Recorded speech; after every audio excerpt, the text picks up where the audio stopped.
The boy didn't cry when he came home. That was the worst part. Nathan Chen walked through the front door at 2:40 in the afternoon on a Thursday, 3 hours before his chess club was supposed to end. His jacket was still zipped. His backpack hung off one shoulder, unopened.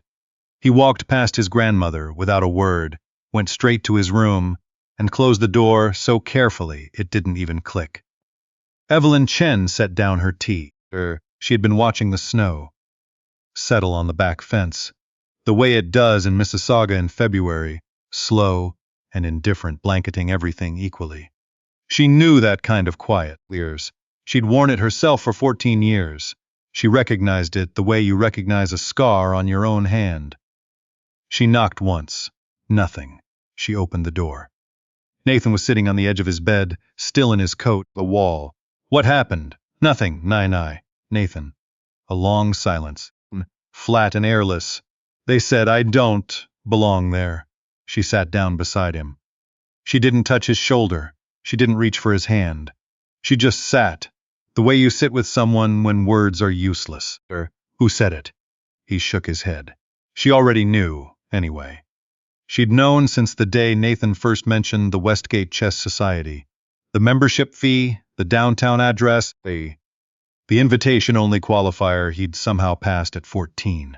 The youngest in the province. She'd known the way she knew certain rooms before entering them. The air was different. The welcome wasn't for everyone. She stood up. She walked to the hallway. She took her coat from the hook. Nai, where are you going? To ask a question, she said. That's all. Just a question. He said her name again, louder. But Evelyn Chen had already buttoned the top button, the one she always saved for serious occasions. It was already out the door. Evelyn Chen was 67 years old. She was 5'2" in winter boots. She had silver hair she wore short and practical, and a small scar above her left eyebrow from a bicycle accident she'd had in 1987 that she never thought about anymore. She walked with a slight rightward lean, the remnant of a hip replacement 4 years ago that her surgeon had called textbook, but her body had called complicated. If you passed her at a bus stop on Hurontario Street, you would not look twice. You might offer her your seat if you were the kind of person who did that. You might hold the door a second longer than necessary. You would not guess. Nobody guessed anymore. That was by design. 14 years ago, Evelyn had been someone entirely different. Or rather, she had still been herself, but the world had been looking. Her name meant something in rooms she no longer entered. Competitive chess had been her language since she was 9 years old, raised in Vancouver by a father who believed that stillness was its own kind of discipline.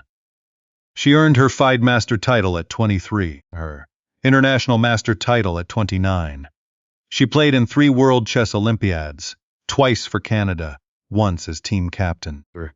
She was ranked in the top 40 female players in the world for 11 consecutive years. The chess community called her the Wall. Not because she was aggressive, because she was impossible to move. Then James died. Pancreatic cancer, 8 weeks from diagnosis to the end. Their daughter Lily had just given birth to Nathan. Evelyn had spent those she walks her. And Evelyn had spent those 8 weeks driving between the hospital and their daughter's apartment, sleeping in chairs, eating from vending machines, holding James's hand during the nights. When he couldn't sleep and didn't want to talk, just wanted someone there. After the funeral, she packed her chess clock into a box. She put the box in the storage locker in the basement of Lily's building. She never retrieved it. She told herself it was temporary. She raised Nathan instead. Lily worked long hours at the hospital.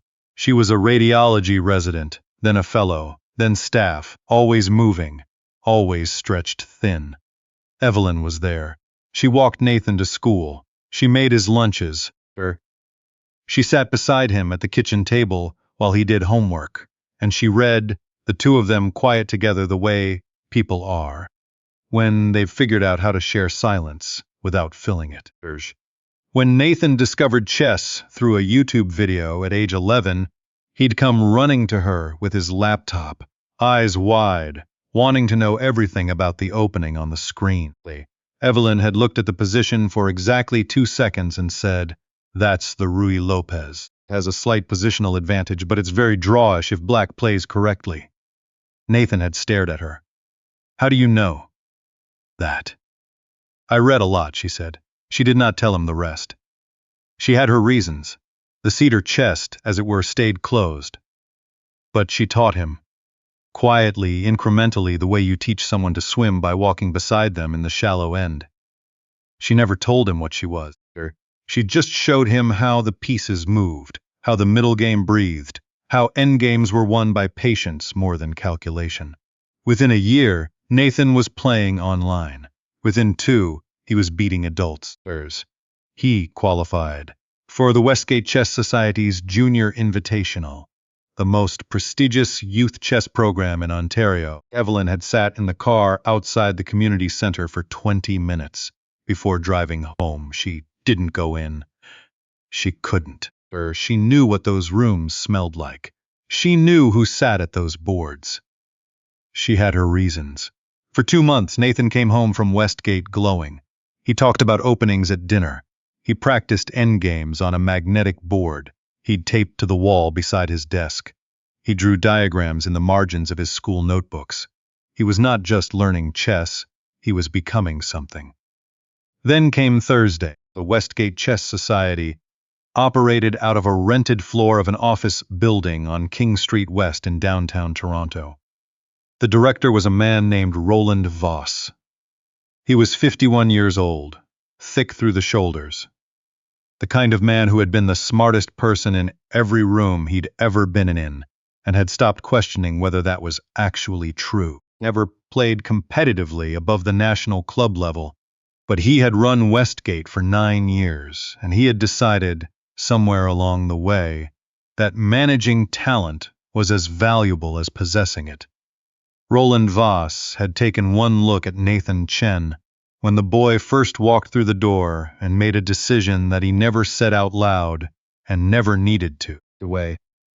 On Thursday afternoon, with 12 members present and 3 coaches watching, Roland had stopped Nathan in the middle of a practice game and told him, in front of everyone, that his membership was being reviewed, that the invitational standards required a level of strategic depth that, frankly, Nathan was not demonstrating, that the society had a responsibility to its serious members, that perhaps a community rec program would be better suited to where Nathan currently was. He said it pleasantly. He always said things pleasantly. Nathan had put his pieces back in the bag. He had said thank you, louder, because that is what his grandmother had taught him to do in situations where there was nothing else to say. He had zipped up his backpack. He had walked out. That was when Evelyn Chen arrived. Vader opened onto the Westgate floor at 3:22 p.m. Evelyn stepped out into a room of glass partitions and track lighting and 6 boards set up in 2 rows. The smell was exactly what she remembered. The particular stillness of serious chess, the way a room holds its breath around a board. She stood at the reception desk. A young woman looked up. "I'm looking for the director," Evelyn said. "My grandson was a member here, Nathan Chen." The young woman picked up a phone. A moment later, Roland Voss appeared from a back office in a pressed shirt and the professionally sympathetic expression of a man who handled inconveniences regularly. First, he looked at Evelyn the way people look at things they've already categorized. "Mrs. Chen." He said it with a small, conclusive nod, as if the sentence was already finished. "I understand you're here about Nathan. I want you to know we take our membership process very seriously, and these decisions are never made lightly." He paid the full membership fee. She kept her voice even. "He's been here for 8 weeks. You dismissed him in front of 12 people without written notice or any documented reason." Roland tilted his head. "We're a private organization. We have discretion over membership, like the documented basis for the review." In writing. He studied her for a moment. Then something shifted in his face. Not much, Just a slight change in register, the expression of a man deciding to stop being patient. He raised his voice just enough to carry across the room. "Everyone," he said, "Mother, this is Nathan Chen's grandmother. She's concerned about our standards." Several heads turned. He smiled at her. The kind of smile that isn't one. "I'm happy to explain our standards, Mrs. Chen. We serve players who are committed to serious competitive development. Not every young person is ready for that environment. It takes a certain," he paused, performing thought, "foundation." He found his 3 weeks ago, Evelyn said. He was ranked 83rd in the province after 6 weeks in your program. I've seen his game logs. Roland's smile didn't change, but something behind it did. He stepped closer, lowering his voice now, but not enough. "With respect," he said, "chess at this level isn't something that can be explained to someone who hasn't played it. I understand you're upset. I understand this feels unfair. But I'm going to ask you to trust the professionals here." He turned to a young coach standing near the window. "Marcus," he said, "can you help Mrs. Chen find the elevator?" The room went quiet in the particular way that rooms go quiet when something has just been decided without being said. Evelyn did not move. Roland Voss looked back at her. His expression had gone from pleasant to something flatter. "I have one question," she said. He sighed. "Mrs. Chen, one question." He spread his hands. "Fine." She looked at him directly, the way she used to look at opponents across a board. Not hostile, just clear, the look of someone who has already seen 14 moves ahead and is waiting for you to catch up. "Do you know what a zugzwang is?" Roland blinked. "It's a German term, a chess concept. Every player at every level knows it. It means a position where any move you make makes your situation worse. Where the best thing you could do is nothing, but the rules say you have to move." He stared at her. "Of course," he said finally, "that's first-year theory."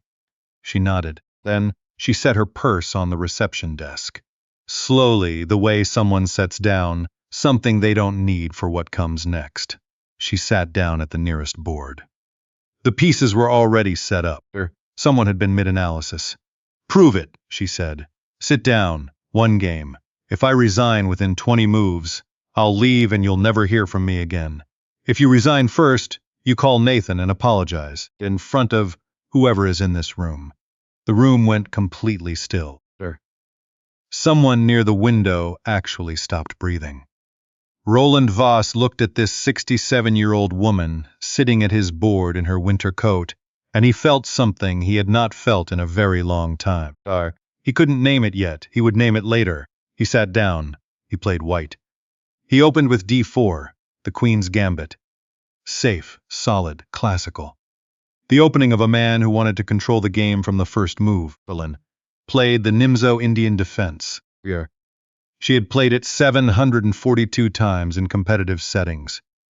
She had never lost with it at international level. The first 8 moves were ordinary. Both players developing pieces, castling, establishing structure. A coach named Gerald, who had been in the back room reviewing footage, came to the doorway to watch, then didn't leave. On move 9, Evelyn did something that made Gerald set down his coffee, where she sacrificed her knight. Not blundered it, offered it, placed it directly in the path of Roland's queen pawn with no immediate recapture available. In standard play, it looked like a mistake, a serious one, the kind of error a beginner makes. Roland took the knight. Of course he did. 3 moves later, he saw it, the outpost she had prepared. The bishop that was now controlling a diagonal he had left unguarded when he advanced his pawn. The rook that had nowhere to go. He had taken her knight and handed her the entire queenside. His clock was running. He leaned forward. He studied the board for 4 minutes. Nothing. There was nothing. Gerald walked slowly across the room and stood behind Roland's shoulder. He looked at the position for 30 seconds. He straightened up. He looked at the woman across the board. He said, very quietly, "Roland, do you know who this is?" Roland didn't look up from the board. "It doesn't matter who she is," he said. Gerald's voice was different when he spoke again. Careful. like a man diffusing something. Roland, that's the Cheng Gambit variation. She published that line in 2003. It's in every advanced opening database in the world. It's named after her. The room didn't explode. It didn't need to. It just went perfectly, completely silent. Roland Voss looked up from the board for the first time since the game began. He looked at the woman across from him. He looked at her silver hair and her winter coat, and her small scar and her hands resting quietly on the edge of the table. He looked at her the way you look at something when you finally understand what it is. Evelyn said nothing. She waited. The clock ticked. Roland looked back at the board. He tipped his king. The resignation gesture. Clean and unambiguous. The way a serious player admits what the position has already decided. The junior members near the window, a girl of about 15, stood up from her chair. She started clapping, slow at first, then faster. Nobody stopped her. Gerald walked to the phone on the reception desk. He dialed Nathan's number himself. When Nathan answered, Gerald said, "Nathan, this is Gerald Osei from Westgate. I'm calling to ask you to come back, and to tell you we owe you an apology. We owe you a significant one. I think there's someone here you should probably meet." Evelyn was already standing. She picked up her purse. She buttoned her coat. She did not give a speech. She did not say anything to Roland Voss, who was still sitting at the board with his king on its side, there looking at the position like a man trying to find the move he missed. She nodded once to Gerald. She thanked the girl with the applause, and she walked to the elevator. She thought Roland Voss would let it go. She was wrong. The letter arrived 4 days later. A formal notice on Westgate Society letterhead, signed by a board of 3 names she didn't recognize. The Nathan Chen membership review had been completed. The results stood. Furthermore, the society was filing a complaint with the Ontario Chess Federation, alleging that Evelyn Chen had engaged in intimidation tactics during an unauthorized entry to a private facility, had pressured a staff member into an unsanctioned game under coercive circumstances, and had misrepresented her credentials to gain access. The complaint asked the Federation to consider stripping Evelyn of her historical titles. Titles she hadn't used in 14 years. She read it at the kitchen table while Nathan was at school. She read it twice, then she placed it face down on the table and sat with her hands in her lap. Lily called that night from the hospital, between patients. She'd heard from Gerald, who had reached out directly after Roland's complaint became known to the Westgate membership, several of whom were disturbed. "Mum, tell me you're not going to let this stand." "I'm thinking about it," Evelyn said. "You didn't do anything wrong. You walked in and asked a question. You sat at a board that was already set up. He agreed to play. There are 11 witnesses. I know. Then don't let him rewrite it." A long silence. "It's not simple, Lily." "Nothing about what you did was simple," her daughter said. "You walked into that room for Nathan. You didn't have to. You spent 14 years making yourself invisible so you wouldn't have to walk into rooms like that again. And you walked in anyway." Evelyn looked at the face-down letter. She looked at the cedar chest in the hallway, the one that still held James's things mixed with hers, the tournament records, and the annotated score sheets, and the photographs from Olympiads where she'd stood with her team in national team jackets. All of them young and slightly windblown and certain. "Call the Federation," Lily said. "Tell them who you are. Tell them what happened." Evelyn turned the letter back over. "I'm not calling the Federation," she said. Lily's voice went cautious. "Then what?" Evelyn looked at Nathan's chess diagram on the refrigerator, the one he'd taped up with surgical tape, the careful way he always did things. "I think," she said, "it's time to open the chest." The Ontario Chess Federation's formal review process was quiet and administrative, the opposite of a courtroom in every way except what was at stake. Evelyn didn't need a lawyer. She needed documentation. She had a box of it in a storage locker. She hadn't opened since the year James died. Lily drove her there on a Saturday morning. They carried the box up 3 flights of stairs because the elevator was out. They opened it on Evelyn's kitchen table. Nathan sat in the corner of the kitchen pretending to do homework. Inside the box, tournament programs with her name in bold. Score sheets in her own handwriting from 3 Olympiads. A letter from the Canadian Chess Federation, dated 1998, naming her to the national team. A sports desk feature from the Vancouver Sun, 2001, with a photograph of her at a board in Biel, Switzerland, head tilted. The expression she always had in competition, not fierce, just absolutely, entirely present. And a letter from Fide, her IM certification. With her name on it, her full name, Evelyn Wu Chen, that she'd used in competition before she'd simplified it, the name that appeared in every database if you knew to look. Gerald Ossie submitted a written statement to the Federation. He prompted. He described what he had witnessed in precise and unambiguous language. He named the opening.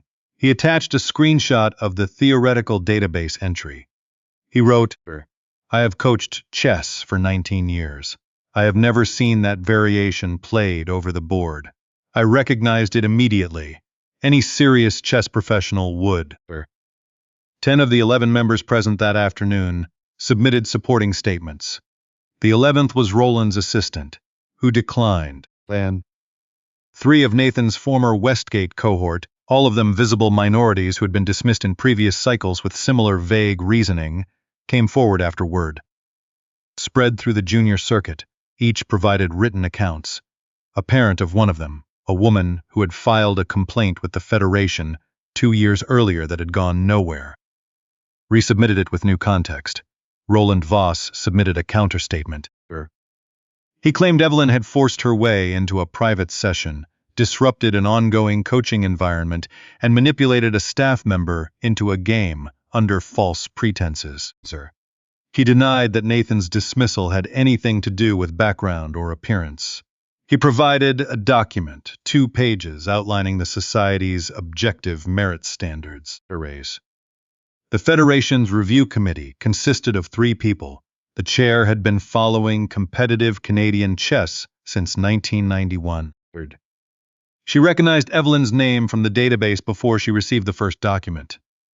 The review took 11 days. On the 12th day, the committee issued its findings. The complaint against Evelyn Chen was dismissed in full. The committee found no basis for any credentialing action, and noted that the complaint appeared to have been filed in response to a legitimate informal game conducted with mutual consent in the presence of 11 witnesses. The committee also opened a separate formal investigation into the Westgate Chess Society's membership practices, citing the pattern of dismissals in the witness statements. Roland Voss did not respond publicly. 2 weeks later, Westgate's facility lease was not renewed. The building management company sent a letter. The Society's remaining members received emails suggesting they look into alternative programs. Gerald Ossie called Evelyn on a Tuesday evening. I owe you an apology, too, he said. I should have said something the day it happened. I should have said something before that. You said something when it counted, she told him. He was quiet for a moment. Nathan's going to be very good, he said. I mean that seriously. If you ever wanted to. I'm starting a new program. Proper junior development. No fees. No gatekeeping. I could use someone who knows the game the way you do. She said she'd think about it. She did think about it. She thought about it for 2 days, which was longer than she usually needed. The Tuesday after that, she drove Nathan to a community room at the Mississauga Library, the kind of room with stackable chairs, and a flickering fluorescent bulb, and a whiteboard with someone else's notes half erased. Gerald had set up 6 boards. There were 8 young people sitting around them, ranging from 12 to 17, all of them Nathan's age or close to it, all of them wearing the expression that serious chess players wear before a session, alert, little, contained somewhere behind their eyes. A calculation already running. Evelyn set her jacket on a chair. She stood at the front of the room. She looked at Nathan. He was watching her with an expression she hadn't seen before on his face. Something between recognition and something else she couldn't name but felt in the back of her chest. She looked at the rest of them. She said, "Chess is the longest conversation you'll ever have with another mind. Before you can have that conversation, you need to learn how to be still. Stillness is not passive. Stillness is the preparation for everything." She picked up a piece from the nearest board. A black knight. Where you place this piece in the opening tells me what kind of thinker you are. Not how strong you are, not yet, what kind. So let's start there. She placed the knight on f6. She looked up. "Now," she said, "show me what you see." Within 2 months, 4 of Gerald's students placed in provincial junior qualifiers.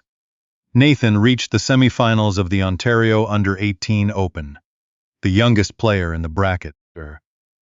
A reporter from the Mississauga News ran a small piece about the program, mostly about Gerald, but with a photograph that included Evelyn at a board, mid-demonstration, lifted in a gesture anyone who had watched her play would recognize immediately.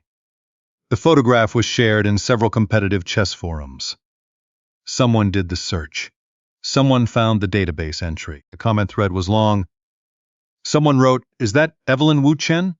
The wall? She's teaching kids in a library?" Well, someone else replied, "That's exactly what the wall would do." The Canadian Chess Federation reached out to Evelyn formally in March. They asked if she would consider serving as a technical consultant for the National Junior Development Program. A voluntary role. No title, no ceremony.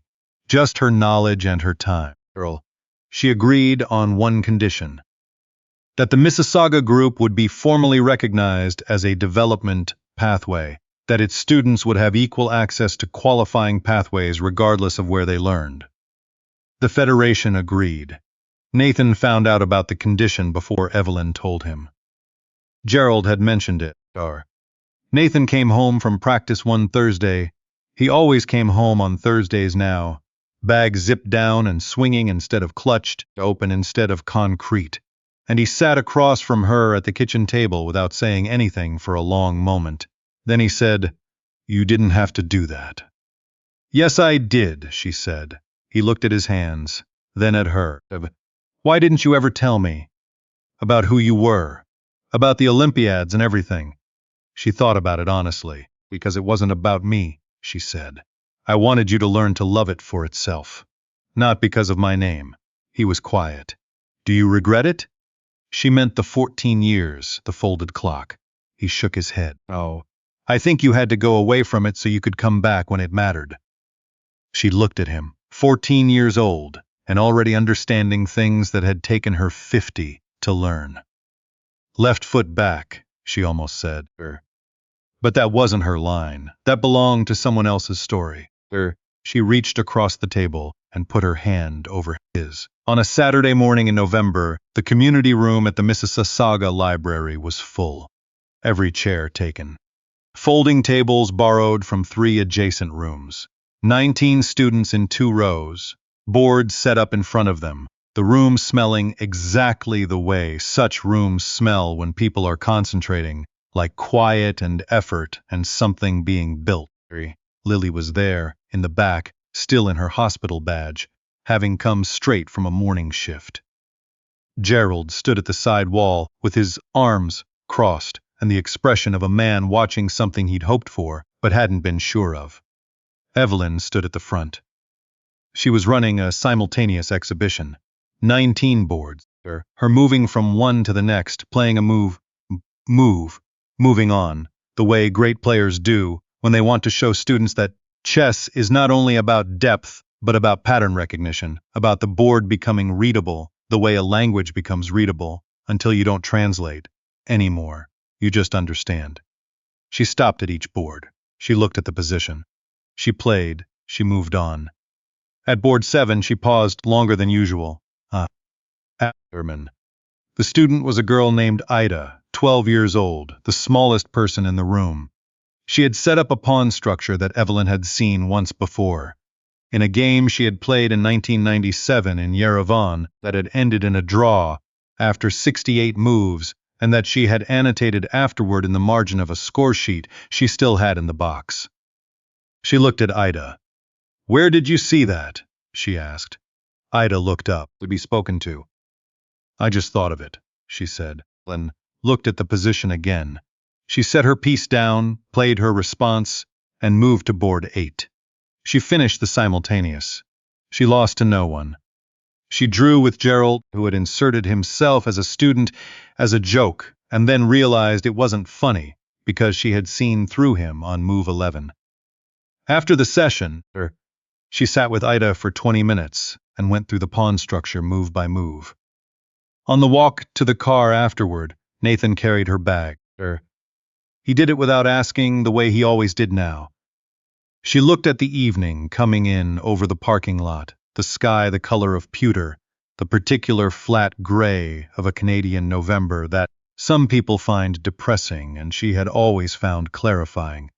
She thought about the chess clock still in the box, the score sheets, the photograph from BL 2001. She thought about James holding one of her tournament programs, once, early in their marriage, when he still didn't fully understand the world she was from. He had looked at her rating, the numbers and titles that meant nothing to anyone outside that world, and he had said entirely seriously, "You're terrifying. Did you know that?" She had laughed. She hadn't known. Not really.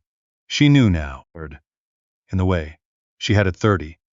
The way you know your own power when you're still inside it. The way you know it when you've put it down and picked it back up and understood what it was for.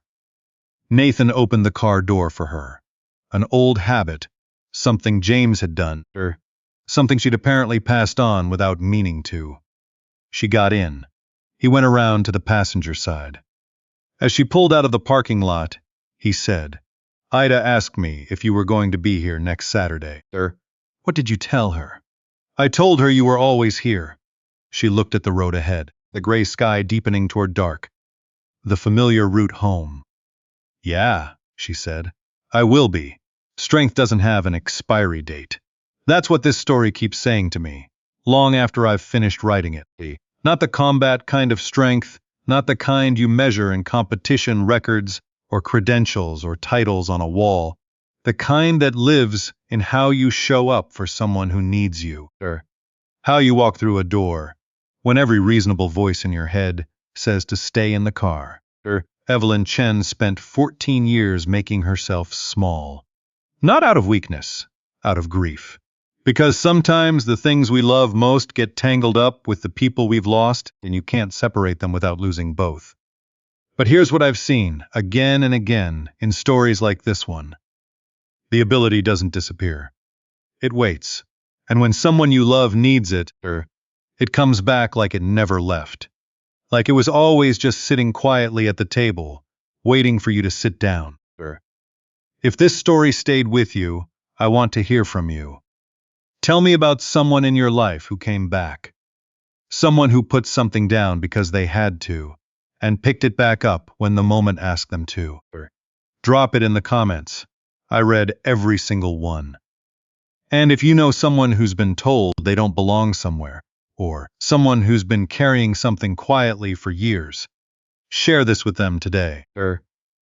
Because standing up for someone you love is never the easy thing, but it's always the right one.